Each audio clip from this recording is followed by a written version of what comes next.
श्रोता प्रेमियों, मैं राम सागर शास्त्री आप लोगों के समक्ष रखने जा रहा हूं एक प्रसंग, नारी शिक्षा। देखिए, कहा जाता है कि नारी सुशीला पतिव्रता सुत सुपुत्र सतवान, सागर तेहि के का कमी सो घर स्वर्ग समान। सुशील और पतिव्रता स्त्री मिल जाए, घर में सुपुत्र पैदा हो जाए तो वह घर स्वर्ग के समान है। अगर कर्कशा स्त्री मिल जाए, घर में कुपुत्र पैदा हो जाए तो यही घर नरक के समान है। स्कंद पुराण में लिखा है कि यथा गंगा बगाहेन शरीरम पावनम भवेत, तथा पतिव्रतां दृष्ट्वा सदनम पावनम भवेत। जैसे गंगा स्नान करने से शरीर पवित्र हो जाता है, उसी प्रकार पतिव्रता का दर्शन करके संपूर्ण घर पवित्र हो जाता है। बृहत संहिता में कहा गया है कि पृथ्वी पर जितने तीर्थ हैं वे सब सती साध्वी स्त्री के चरणों में लौटते हैं। ब्रह्मा विष्णु महेश भी पतिव्रताओं से डरते हैं। पतिव्रता अपने तेज से तीनों लोकों को भस्म करने की क्षमता रखती है। देखिए, जब ब्रह्मा विष्णु महेश अनसुईया की परीक्षा लेने गए तो उसने तीनों देवताओं को 6-6 महीने का बालक बना दिया। लज्जावती ने सूर्य का उदय नहीं होने दिया। जिसके लिए पति ही देवता है, पति ही मित्र है, पति ही मति है और पति ही गति है, वही पतिव्रता है। पतिव्रताएं 3 प्रकार की होती हैं, उत्तम, मध्यम और नीच। अनसुईया जी ने सीता को बताया था कि उत्तम के असबस मन माही और सपने हुआन पुरुष जग नाही। उत्तम कोटि की पतिव्रता स्वप्न में भी दूसरे पुरुष को नहीं देखती। और मध्यम परिपति देख ही कैसे, भ्राता पिता पुत्र निज जैसे। मध्यम कोटि की पतिव्रता पराये पुरुष को पिता भाई या पुत्र के समान देखती है। और धर्म विचारी समुझ कुल रहाई, सो निकृष्ट त्रिय श्रुति असगा काई। जो धर्म को विचार कर कुल की लज्जा पर आंच नहीं आने देती, वह निम्न कोटि की पतिव्रता है।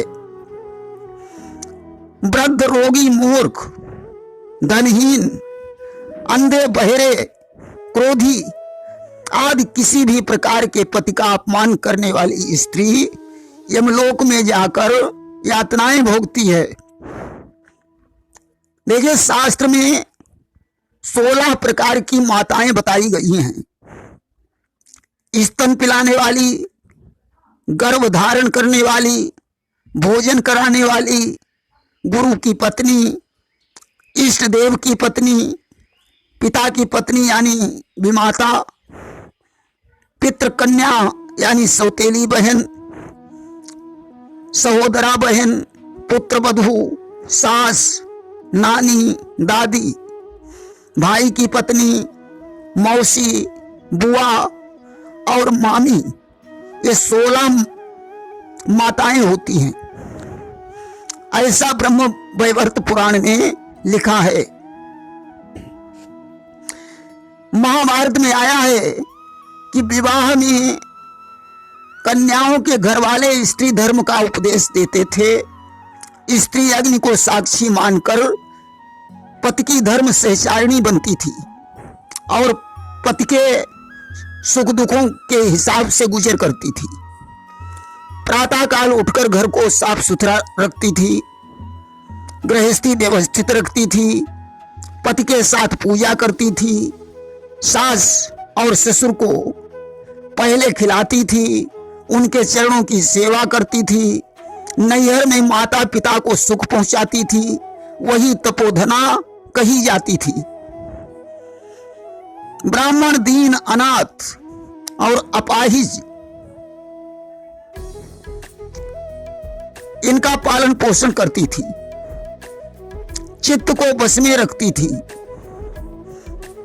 देखिए लक्ष्मी जी ने रुक्मिणी से कहा था कि निर्लज्ज, झगड़ालू, लड़ाई करवाने वाली, कड़वा बोलने वाली, ज्यादा बोलने वाली, सबसे बातें करने वाली, सबसे झगड़ा करने वाली, क्रोधी स्वभाव वाली, बात बात में चिढ़ने वाली, स्नेह और दया से हीन स्त्रियों को मैं ठुकरा देती हूं। अपवित्र, आलसी, ज्यादा सोने वाली, बड़ों की आज्ञा न मानने वाली, घर को अव्यवस्थित रखने वाली मुझे प्राप्त नहीं कर सकती हैं।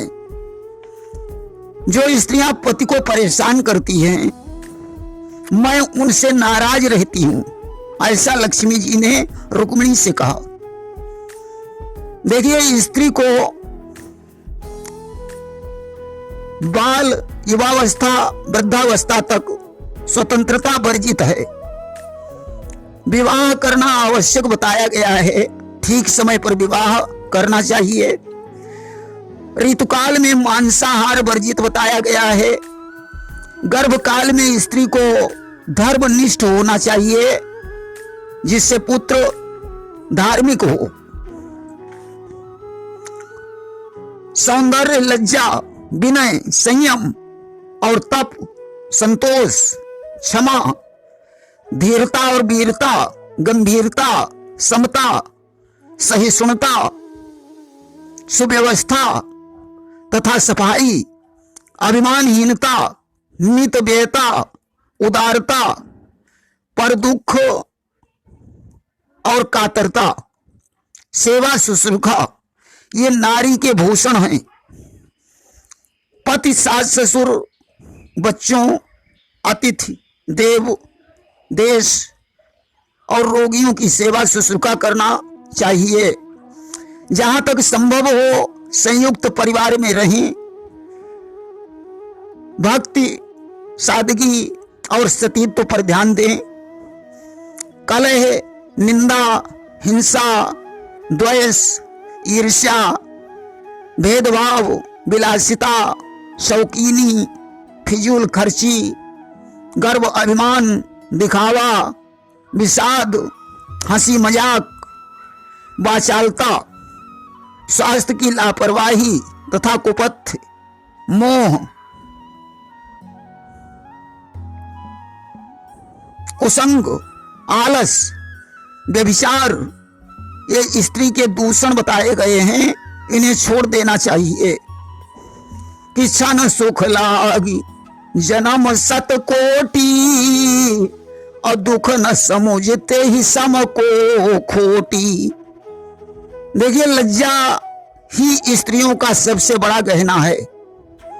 बन जाते समय जब सीता जी से स्त्रियों ने पूछा था कि ये श्यामले रंग वाले तुम्हारे कौन हैं, तो सीता जी संकुचित हो गईं और उन्होंने घूंघट की ओट से राम को संकेत करके बताया था कि ये हमारे पति हैं। अब तो लज्जा रही ही नहीं गई।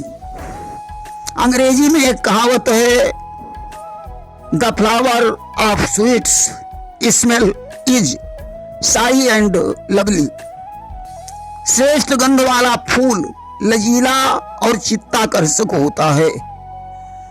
देखिए इन चार चीजों पर पर्दा होना चाहिए कि भोजन, भजन, खजाना, नारी, अजयी हैं पर्दा के अधिकारी। मुंह झांकने का मतलब होता है बड़ों के सत्कार के लिए शील, संकोच और पवित्र भाव प्रकट करना। देखिए स्त्री के लिए पति ही उसका गुरु होता है। बिन पति आज्ञा के त्रिया जो व्रत रहे उपास, पति की आयु को हरे करे नरक में वास। संतति निरोध पर भी ध्यान देना चाहिए। एक बच्चे के बाद 5 साल का अंतर होना चाहिए। देखिए विधवा स्त्री को श्रृंगार करना, उत्सव में भाग लेना, हंसी मजाक करना, स्वाद और विलासिता का त्याग करके भगवान का भजन बताया गया है। जो स्त्रियां पति के प्रतिकूल चलती हैं वे दूसरे जन्म में युवावस्था में ही विधवा हो जाती है कि पति प्रतिकूल जन्म जहां जाई और विधवा हो पाई तरुणाई। स्कंद पुराण में भी कहा गया है कि या नारी तो पतिम त्यक्त्वा मनोवाक्याय कर्म भी तेन कर्म विपाकेन सा नारी विधवा भवेत। जो नारी मन वाणी कर्म और शरीर से अपने पति को त्याग कर जार पुरुष का सेवन करती है वह कर्म के फल स्वरूप जन्मांतर में विधवा होती है। देखिए, हिंदू विवाह में तलाक का कोई उल्लेख नहीं है।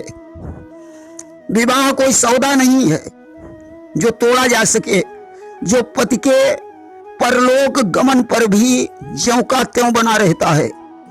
यहां तक कि 7 फेरे 7 जन्मों तक साथ साथ रहने की शिक्षा देते हैं। विधवा स्त्री के लिए लिखा है कि बालों का रंगना, लाली लगाना, गंध पुष्प का सेवन करना, आभूषण पहनना, रंगीन कपड़े पहनना, कांसे के बर्तन में भोजन करना वर्जित कहा गया है। देखिए, भारत की नारी को राज्य शासन करने पर कोई प्रतिबंध नहीं है। त्रिभुवन देवी, कुमार देवी, लक्ष्मीबाई ने राज्य संभाला। स्त्रियों को भगवान की पूजा बताई गई है, परंतु अन्य मूर्तियों की पूजा का भी निषेध नहीं बताया गया है। नर नारी के जीवन का लक्ष्य यही है कि गृहस्थ धर्म का पालन करके मुक्ति का भी ध्यान रखना चाहिए।